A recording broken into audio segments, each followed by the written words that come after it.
show us? I'll show you. Let's do it. Good. Welcome to Watch Mojo, and today we're counting down our picks for the top 20 amazing small details in Family Guy. It's a middle finger to the fans is what it is. I tell you, Fox should be in bed. Number 20, Meadow References in Peter and Homer's fight. Family Guy always pokes fun at the similarities and differences between them and the OG adult animated family sitcom The Simpsons. So, when the two shows got together for a crossover episode, fans were excited to see what kind of trouble these two TV families could stir up. I think I speak for all of us when I say I am over The Simpsons. Well, what are you saying? I'm saying The Simpsons suck. Why, you... Peter starts a fight by saying he's over The Simpsons, hinting that the show is past its prime, with the bout mirroring those Peter has with the giant chicken.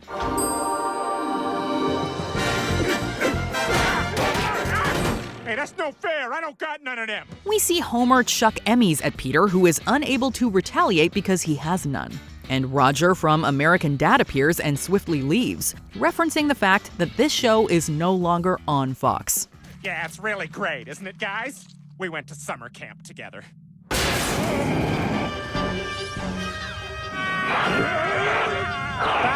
thanks for having me. Number 19, Barry Robinson. Hey, Steve. Somebody left this on your front porch. Great. It's the fat one. That's a doormat, Barry. Who's Matt Barry? God, I hate you so much. Peter and Chris are the victims of many weight-related jokes throughout the show, so it isn't exactly surprising that they end up at a weight loss camp. Creators of the show took this opportunity to feature other characters that are perceived to be overweight, including Barry Robinson from American Dad. I was on a city bus, and the guy next to me was eating a bucket of fried chicken. Yum. And the smell was getting to me, and even though I didn't know the guy, I just dug in and started stuffing that chicken into my mouth. Oh. Embarrassing. I've done that. They're brief moments in the episode, but it's a great nod to fans of both shows.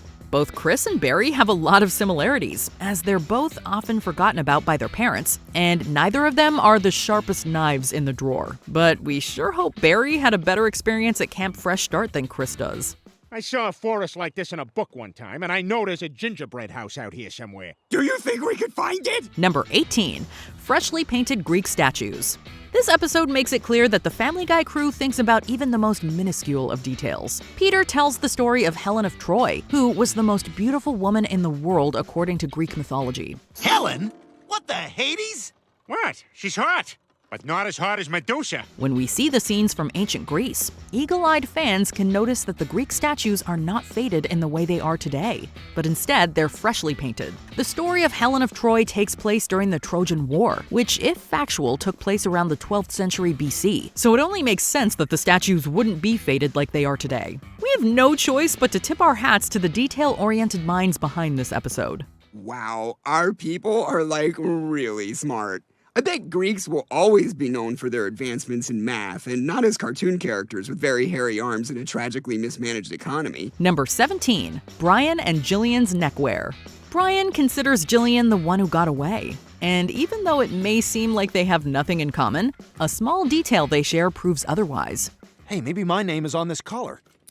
Cremate, don't bury. Okay, that's a downer. Brian wears a red collar with a gold tag throughout the entirety of the show, and it's very recognizable since it's literally the only thing he wears. But what viewers might not notice is that Jillian also wears a red necklace with a gold tag, just like Brian.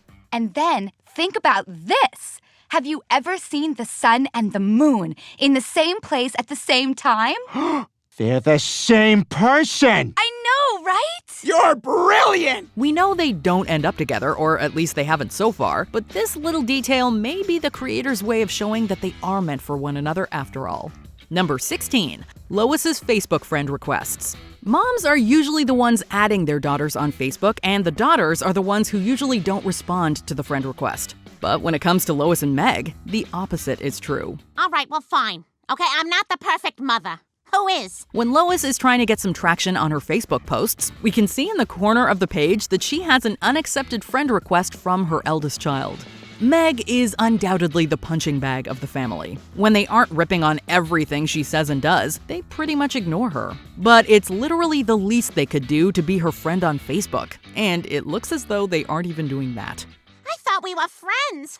The kind of really good friends that communicate with each other poorly through Facebook. Number 15, Gumble to Gumble.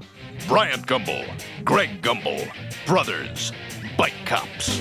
Gumble to Gumble, beach justice. If there's one thing Seth MacFarlane can undoubtedly do well, it's laugh at himself. This Season 2 episode is centered around Peter's favorite show, Gumble to Gumble Beach Justice, getting canceled. I can't believe this. I feel sick. Only one thing to do, Chris. We gotta save Gumble to Gumble, and we're gonna do it Griffin to Griffin. Throughout the episode, Peter goes to great lengths to try and revive the show, and it turns out this may have been a personal mission for Peter's voice actor, MacFarlane himself. Gumble to Gumble was the name of the first rejected TV show MacFarlane pitched to Fox. The series creator decided to show off his failed premise on his successful one, and it's a great hidden detail that doubles as a jab at the home network for passing on him the first time.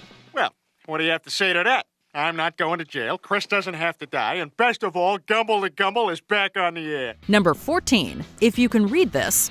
In this cutaway, Peter shows us the one time that he was defeated, and it turns out that it's during a Tron-like race. Eric? Peter? Oh my God, I haven't seen you since high school. God, what are you doing these days? I'm the red guy. Oh my God. What are you doing? I'm the green guy. No kidding. Yeah. With Peter's affinity for 80s flicks, it's no surprise that he would reference this iconic sci-fi flick. Although it is a bit of a surprise that he ran into his high school friend during the race. When he takes off, there's an easy-to-miss message written on the wall behind him that reads, "If you can read this, your TV is upside down." The message is obviously written upside down, and we have no idea why it was thrown into this particular scene. But we are always here for fun Easter eggs, so we'll go with it. Hey, is that Stacy Beecham? Where? Number 13, Robot Chicken. Look! G.I. Joe, Transformers, Thundercats, He-Man! Yay! Those shows existed! How's it feel to be on a major network for 30 seconds? Family Guy likes to make fun of its lack of awards as compared to their counterparts like The Simpsons or Bob's Burgers. But at least it's on a major network, and it's undoubtedly one of the most well-known adult animation shows on TV. So whenever there's a reference to the show Robot Chicken, the characters are quick to lampoon it. Well, everyone except Chris, since he is in fact voiced by Seth Green, the co-creator and star of Robot Chicken. No, Chris, you see, Mr. Robot is a critically acclaimed show. Robot Chicken is something kids used to watch in 2006. It's basically 4 minutes of nonsense on at 1 in the morning breaking up personal injury ads. Chicken. These jokes are not unlike the references made to The Marvelous Mrs. Maisel, which features Lois's voice actor Alex Borstein, or Bad Moms starring Mila Kunis, aka Meg. Bad Moms 1 and 2 are available on most streaming platforms? Don't do that, Mila. Not on this show. All of these inside jokes are for the superfans, and we are here for it. Number 12, 100 minus 1 Lof Balloons.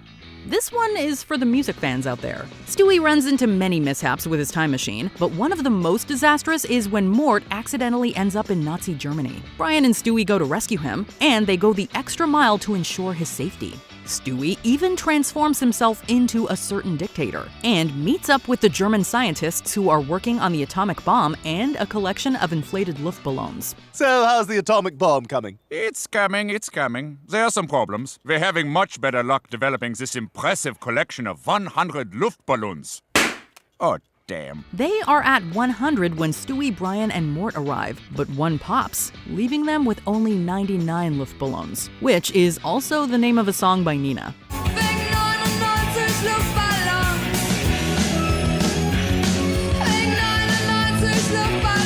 Family Guy writers, we see you and we're impressed. Number 11, Adam West's Halloween characters. Adam West played a hilarious version of himself on the show, as the town of Quahog's simple mayor with a heart of gold. In our world, he's known as the beloved actor who played Batman in the 1960s.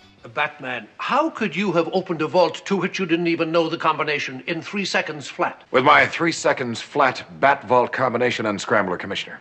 Amazing. In this Halloween episode, the team at Family Guy paid homage to him with not one, but 2 costumes of his former characters trick-or-treating at his door. A Cornish game hen for you, a Cornish game hen for you. Everybody gets a hen. Would you like some gravy? Sure, you'd like some gravy.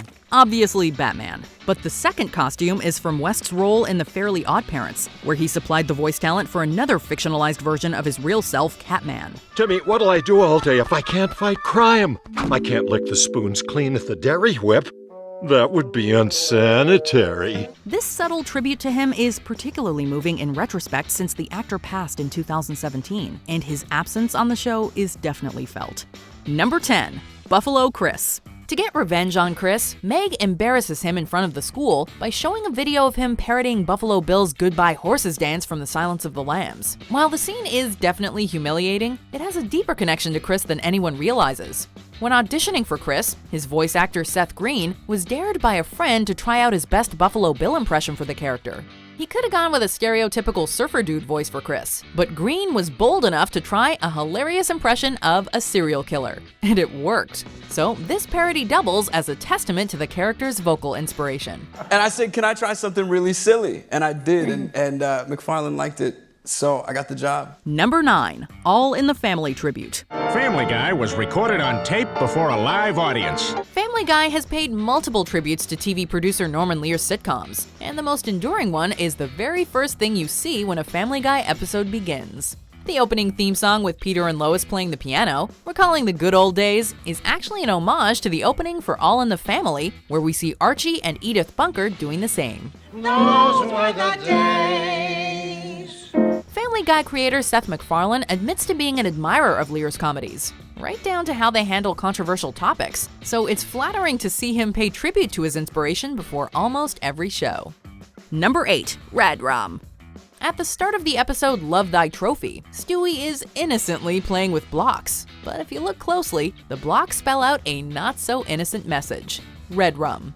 This is an obvious reference to Stephen King and Stanley Kubrick's The Shining, where the son, the young psychic character Danny Torrance, would mutter the phrase Red Rum, which is actually murder spelled backwards. Red rum! Give me red rum! Red rum!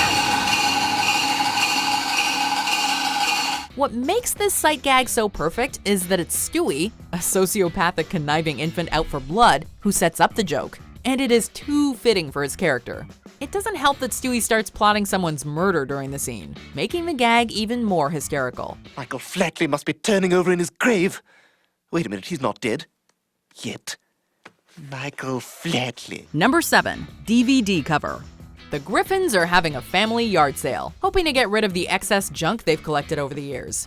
If you look closely at Brian's table, you'll see a familiar-looking DVD cover, the cover for Stewie Griffin: The Untold Story. It's not a movie at all, Brian. Just 3 episodes back to back. At first it seems like subtle product placement, but the extended DVD version of this scene says otherwise. Lois berates the film for trying to pass itself off as a movie when it's really a trio of episodes edited together.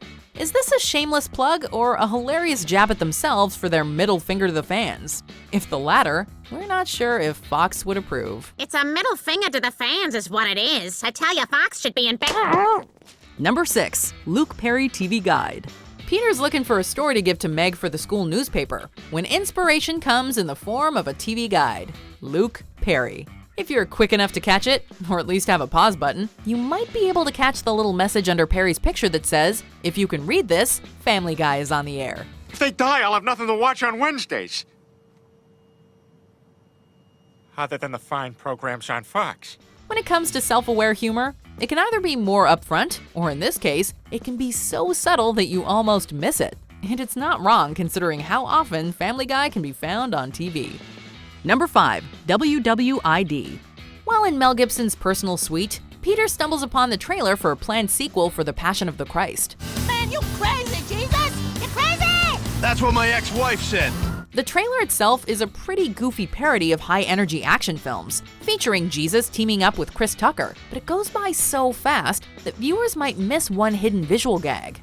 When we see Jesus driving his car, if you look closely at the license plate, it reads WWID, which translates to "What would I do?"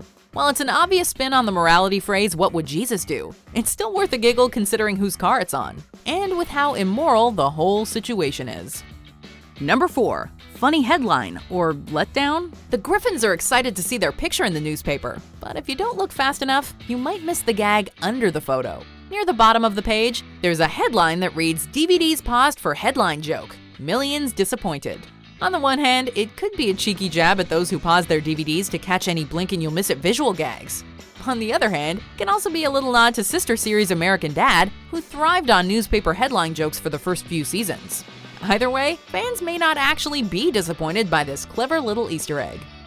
Number 3. Holden Caulfield. Peter's just goofing around, pretending to play the keyboard, when a random man berates him and pesters him for being a big fat phony throughout the rest of the episode. You're a phony! Hey, this guy's a great big phony! While the character doesn't have an official name, fans and some staff behind the show have dubbed him Holden Caulfield, named after the famous protagonist of the J.D. Salinger novel The Catcher in the Rye.